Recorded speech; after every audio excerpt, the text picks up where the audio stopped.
All right, happy Lord's Day, everyone. Today is March 30, 2025, and we're pushing through with our series of studies on the Gospel of John. And now we're in John chapter 5, verse 19 to 48. And this is but a continuation of the sermon that you have heard last week about the healing of Jesus Christ of the paralyzed man. And this time, what we're going to talk about is still on the scene of the Pool of Bethesda. This is about the commitments that we need to keep. Yeah, you heard it right. Commitments to keep. So, as we go on with our study in the progress of this sermon, we'll be, of course, be reading the Bible verses and, of course, the main points that gives us the lessons. What these commitments that we need to keep in life as believers of the Lord Jesus Christ. So let's move on, and we'll all together read even though we're apart, but I want you to be reading with me. And this time it's in verse 16 to 18. Ready? Let's go. And therefore did the Jews persecute Jesus and sought to slay him, because he had done these things on the Sabbath day. But Jesus answered them, My Father worketh hitherto, and I work. Therefore the Jews sought the more to kill him, because he had not only had broken the Sabbath, but said also that God was his Father, making himself equal with God. So let me first explain this in Tagalog. Even though it's in Tagalog, it's just it's a translation with regards to the verse that we have just read. So the Jews sought to persecute Jesus. They are actually planning to kill him because in their knowledge, Jesus Christ has violated the Sabbath.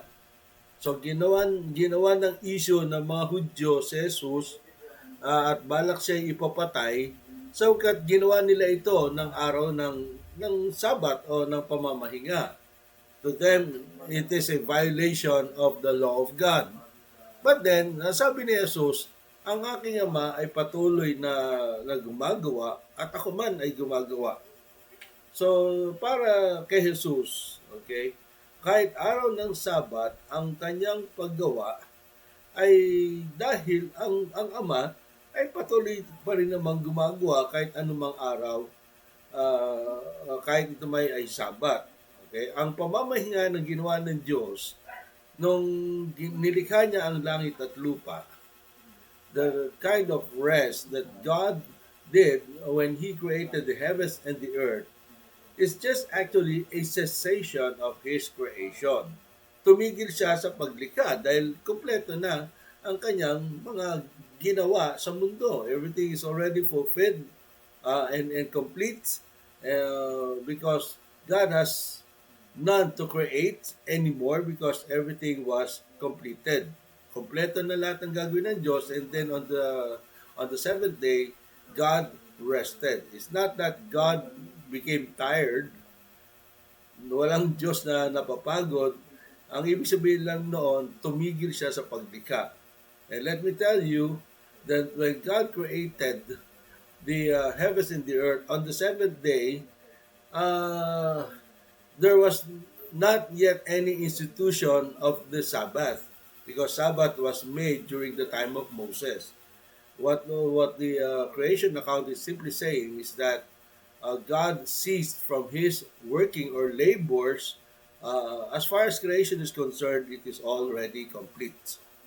But here, during Jesus' time, the Father never ceased to work. Okay, and in the same way, Jesus thought that I can do the works of the Father because we are one, and kahit mapagaling niya ang impotent or ang paralyzed man na ito, there's nothing in the law of God that says that you cannot do anything good even on the Sabbath day. So in verse 18 it says there, Therefore, the Jews sought the more to kill him. Lalo sila nag-init na gusto nilang ipapatay si Jesus dahil sabi nila, hindi lang niya uh, brinake ang sabat, nilabag, kundi sa kanilang pandinig at sinasabi nila si Jesus ay nagpapakilala na ang Diyos ay ang kanyang Ama at kanyang ipinapatay naman ang kanyang sarili sa Diyos. So para sa kanila, it's an act of blasphemy to make such a claim.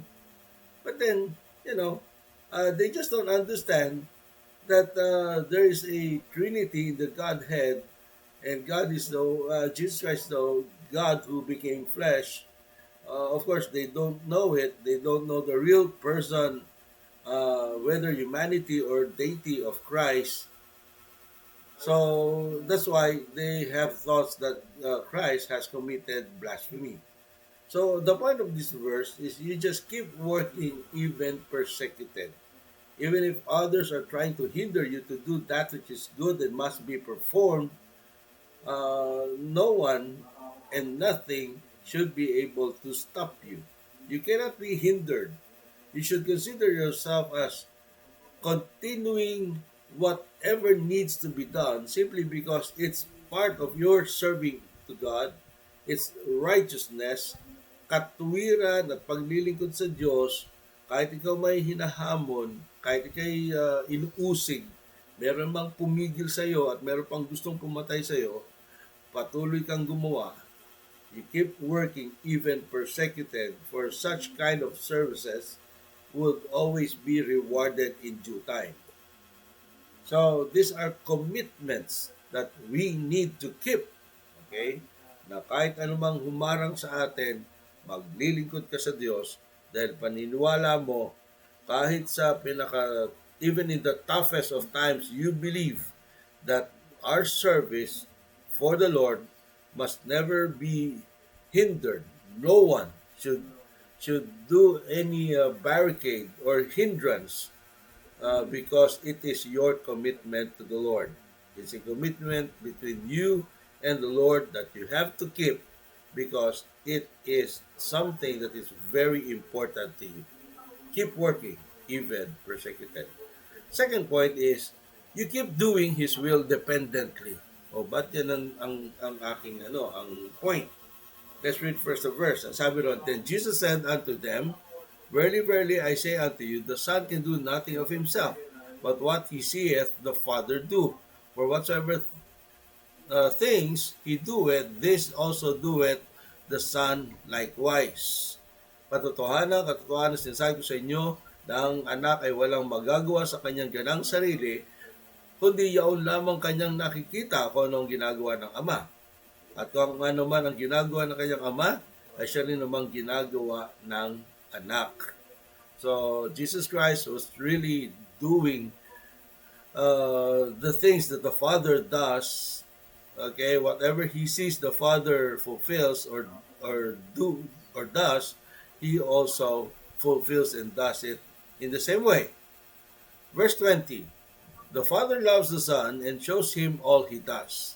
And to your amazement, He will show Him even greater works than this. So you can see that there's a love relationship between the Father and the Son. Verse 21 is quite little, but it says there, for as the Father taketh, what's that? I can't read it. Raiseth up the dead, and I'm sorry. What happened? Okay, wait a minute. Ito, medyo mas malaki dito. Sandali. Whereas the Father raiseth up the dead and quickeneth them, even so the Son quickeneth those whom He will. Okay. So kung gaano ang Ama ay nagbubuhay ng mga patay, gayon din ang Ama ay kanya ring bubuhayin ang nais niyang buhayin. Okay, so that means to say, whatever the Father does, the Son also does, and He just keeps on doing the Father's will, not on His own accord, not by Himself, but dependently, in full dependence, in full reliance with the Father. He does things not his own way, but the way of the Father. Verse 22, for the Father judgeth no man, but hath committed all judgment unto the Son. So ang Ama ay hindi hatol sa kahit sino man, ngunit sa mga huling araw, ang paghahatol na ito ay sa pamamagitan ng anak. So, yun ang Christological presentation patungkol sa ugnayan ng Ama at ng Anak, anong ginagawa ng Ama at anong ginagawa ng Anak. From these verses, we can see what the Father does and what the Son does. Even the judgment, this is not of the Father, but it will be by the Son. But whatsoever the Son does, he doesn't do it all by himself. Okay, but whatever the Son sees that the Father does, he also does likewise. So the point of all this verse, as a point of lesson for all of us, you just keep doing His will dependently. Do not go independent. You must always do that which is in line with the Scripture. Dahil sola Scriptura tayo, gagawin mo kung ano ang itinuturo mismo ng Biblia, and we don't do things our own way. It has to be based on what the Bible says. Keep doing His will dependently. Third point, keep honoring the Father and the Son. Why don't we read the verse altogether? Let's go. For the Father judgeth no man, but hath committed all judgment unto the Son, that all men should honor the Son, even as they honor the Father. He that honoreth not the Son, honoreth not the Father, which hath sent him. Okay, a part of that was already read a while ago. It says there that the judgment is already committed unto the Son. It will be Christ who will be judging people in the last days. For now, He is the Savior, but later on, He will be the judge. So that will be His work in the last days, so that all men should honor the Son. So even at this time, yes, He is a Savior, but you also have to bow before Him. You should honor Him. You should submit your lives to Christ. Make your life subservient to His will. It says here that all men should honor the Son even as they honor the Father. I can say that if you honor Jesus Christ, you, in the same way, is honoring the Father. And then he went on to say, He that honoreth not the Son, honoreth not the Father, which has sent him. So, meaning to say, if you honor the Son, you honor the Father. If you dishonor the Son, you dishonor the Father. So the way you deal with the Son will be the same dealing that you are actually giving to the Father. So, having known that, you really have to keep honoring the Father and Son continuously in your life. Our lives should always be with the purpose of glorifying Him. That's why we keep on doing the tagline, Soli Deo Gloria. All glory must belong to God. The Bible says, whatever you eat or drink, do all in the name of Christ. For whatsoever you do, whether in word or in deed, do all for the glory of the Father. So we try to make our lives straight, well, and prim and proper. We try to live a life with extreme care, walking circumspectly, for we think that these are ways as to how we can truly honor the Father and the Son. That's the second point. And the third one is you keep hearing, believing, and live. Okay, why don't we read verse 24? What does it say? Verily, verily, I say unto you, he that heareth my word and believeth on him that sent me hath everlasting life, and shall not come into condemnation, but is passed from death unto life. Okay, what are the commands in there? We have to hear His word. We have to believe on Him that sent me. Okay, and when you do that, we live. Yan ang point yan no? Ang sino mang makikinig sa aking salita at sasampalataya sa siyang nagsugo sa akin, sabi ni Jesus, ay magkakaroon ng buhay na walang hanggan. Hindi na siya dadaan sa kahatulan, ngunit siya ay nailipat na mula kamatayan tungo sa buhay. Yan ang pangako ng Diyos. Okay? Ang nakikinig ng kanyang salita at sumasampalataya, merong kaligtasan. Lipas na ang kamatayang hatol sa kanya. Siya nga ay magkakaroon na ng buhay. So from this verse, it is very clear that those who hear and do, those who believe, those who have accepted Christ as Lord and Savior of their lives, these people will no longer be under any form of condemnation. Romans 8:1, it says there, for there's now no more condemnation for those who are in Christ Jesus. Okay? Because we have already passed from death unto life. Nakatawid ka na.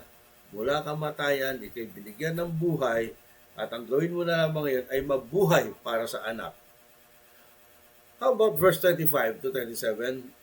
It says there, verily, verily, I say unto you, the hour is coming, and now is, when the dead shall hear the voice of the Son of God, and they that hear shall live. Ang araw o ang panahon ay darating at ngayon dumating na nga na yung mga namatay ay marinig nila ang tinig ng anak ng Diyos. At yung mga makaririnig nito ay mabubuhay. For as the Father hath life in himself, so hath he given to the Son to have life in himself, and hath given him authority to execute judgment also, because he is the Son of Man. Tagalogin ka lang na kung papaano ang Ama ay mayroong buhay sa kanyang sarili, ay gayon din naman pinagkalooban niya ang anak na magkaroon din ng buhay sa kanyang sarili. At ang Ama ay nagbigay sa kanya ng kapamalaan o kapangyarihan para humatol sapagkat siya nga ay ang anak ng tao. So, what can we derive from these verses? It simply means that the Son is He who gives life to whoever would hear of His voice. The second lesson in here is that the Son was given the authority to execute judgment. He has also given the power to give life to those who would believe in His name. And why has He received such authority? Because He is the Son of Man. He was sent into the world to save at this present time, and at a later time also, when He returns, He shall be certainly our judge. So siya po ay mayroong kapamalaan at kapangyarihan. Sa ngayon, magbigay ng buhay, pero pag hindi siya kinilala ng mga tao, darating ang araw, siya naman ay kailang magiging tagahukom. So anong gagawin natin ngayon? Bilang mananampalataya, patuloy kang makinig sa kanyang tinig. Patuloy mo sampalantayanan. Pangatlo, mabuhay ka sa iyong mga narinig at sinampalatayanan at gawin mo ng lahat ng ito ng mayroong pagbibigay parangal sa anak. Sa gayong paraan, maging ang Ama ay iring mapaparangalan. Sumunod na punto mga kapatid, ito ay kabilang pa rin sa mga commitments that we need to keep. The next one is you keep doing good and not evil. I think that is self-explanatory, but we'll travel through with the verse. It says there, verse 28, marvel not at this, for the hour is coming in which all that are in the graves shall hear His voice. Lahat ng mga nasa libingan, marinig ang kanyang tinig. And shall come forth they that have done good unto the resurrection of life, and they that have done evil unto the resurrection of damnation. Okay. Yung mga nakagawa ng mabuti, bunga ng kanilang pagsasampalataya sa Diyos, sila'y bibigyan at daraan sa muling pagkabuhay. Okay, even the Old Testament saints, those who have believed in the God of Israel and they have repented from their sin, and that's why they are able to do good. But those who have not repented and believe in the God of Israel, those who have performed much evil, okay, they will be resurrected, but only to be damned or judged. Hahatulan. Hahatulan. So, yung mga nakagawa ng mabuti, bigyan ng buhay na walang hanggan, at makaranas ng muling pagkabuhay. Ngunit ang mga nakagawa ng masama, na hindi sumampalataya, hindi tumalima sa salita ng Diyos, ang sabi roon, sila'y bubuhayin muli, ngunit ang kanilang aabutan ay kaparusahan, kahatulan, damnation, and they will be thrown into the everlasting fire of judgment of God, even during their resurrection. But not unto life, it will be unto death. For there will be an eternal separation between them and God, and they will all be punished for their evil deeds, for they have not so repented. Lesson for us Christians, you keep doing good. Huwag kang manghinawa. Huwag kang mapagod. Okay, gawin mo kahit ito'y hindi ganun kadali. Kahit ito ay kumukontra sa prinsipyo ng ibang tao, basta tama ang iyong gawa, may pamamaraan ng Diyos kung paano kanya gagantipalaan. Huwag kang gagawa ng masama dahil yan ay hindi kailanman makakabuti sa sino man. For we are always enjoined by the Scriptures to do good and not evil, to do what is righteous and not go on with our wicked ways. Because those who have done good, they will be given the resurrection of life, and those that have done evil, unto the resurrection of damnation. Parehong mare-resurrect ang mabuti at ang masama, pero the outcome will be is either life or death for the person. But as for us, I'm enjoining you, I'm encouraging you all, do good, and it will be well with you. Abstain from that which is evil. Have nothing to do with the fruitless deeds of darkness, but rather expose them. Tandaan po natin yan, mga kapatid. Huwag tayong magkaroon ng anumang kinalaman sa gawa ng kadiliman, bagkus ihayag ang mga kadilimang ito at masamang gawain. At ang mahayag dapat ay katwiran ng Diyos, hindi ang kasamaan sa ating mga buhay. Okay, now, another commitment for you to keep is you have to keep seeking the Father's will. Oh, that's too important. Why don't we read verse 30? Let's go. I can of mine own self do nothing. As I hear, I judge, and my judgment is just, because I seek not mine own will, but the will of the Father which has sent me. Si Jesus man ay nagsabi, hindi ko magagawa na sa aking sarili, wala akong magagawa sa aking sarili. Kung ano lamang aking napakinggan, siyang aking basihan ng paghatol. At ang aking paghatol ay makatwiran, patas, sapagkat hindi ko hinahanap ang sarili kong kalooban na siyang ipatupad, kundi ang kalooban ng Ama na siyang nagsugo sa akin. You know, that should also be the attitude of our minds and even the content of our hearts. The Father's will has to be always sought. Hanapin lagi ang kalooban ng Ama. And we can do that plainly when we read the Word of God, the Bible, and as you do so, you can be sure that you are truly or indeed doing His will. For the Word of God is the will of God. Whatever the Bible says and teaches, that is the thing wherein we base our actions and lifestyles. You keep seeking the Father's will. How can you possibly seek the Father's will if you're not even reading your Bible? You have to delve yourself much into the reading of scriptures so that the will of God that is plainly presented in the Bible, uh, that is where you're going to base your life with, not according to the standards of human tradition or not according to man's design, but by the design that God has given and written in His Word. Hanapin mo ang kalooban ng Ama, basahin mo ang Biblia, aralin mo yung mabuti, tingnan kung ano mga utos ng Diyos, ang kanyang mga pangako, at aralin ang mga prinsipyong nakapaloob sa mga talatang yon.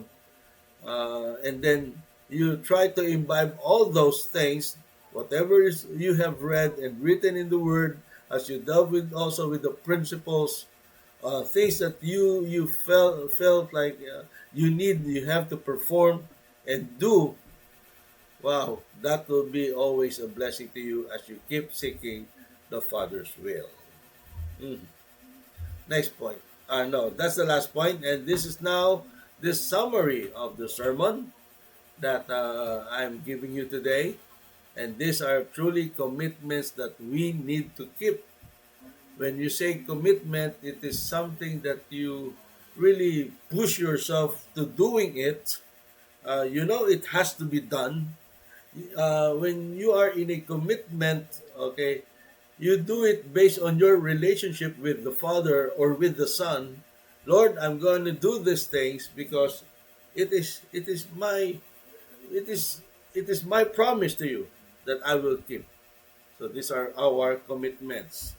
So first thing, you keep working even persecuted.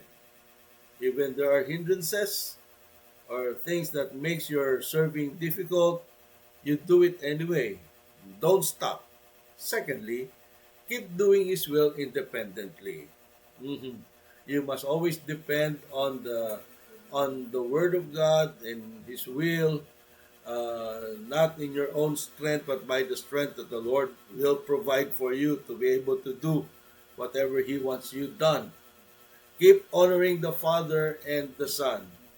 Live circumspectly. Do your best to live a life pleasing before the eyes of God, for He sees everything. Everything that you do, think, or say, it has to honor, give God His pleasure. He has to be glorified in us. And then next one, you keep listening, believing, and living. Hearing the word of God, believing His promises, believing His interventions, and live for the glory of Christ.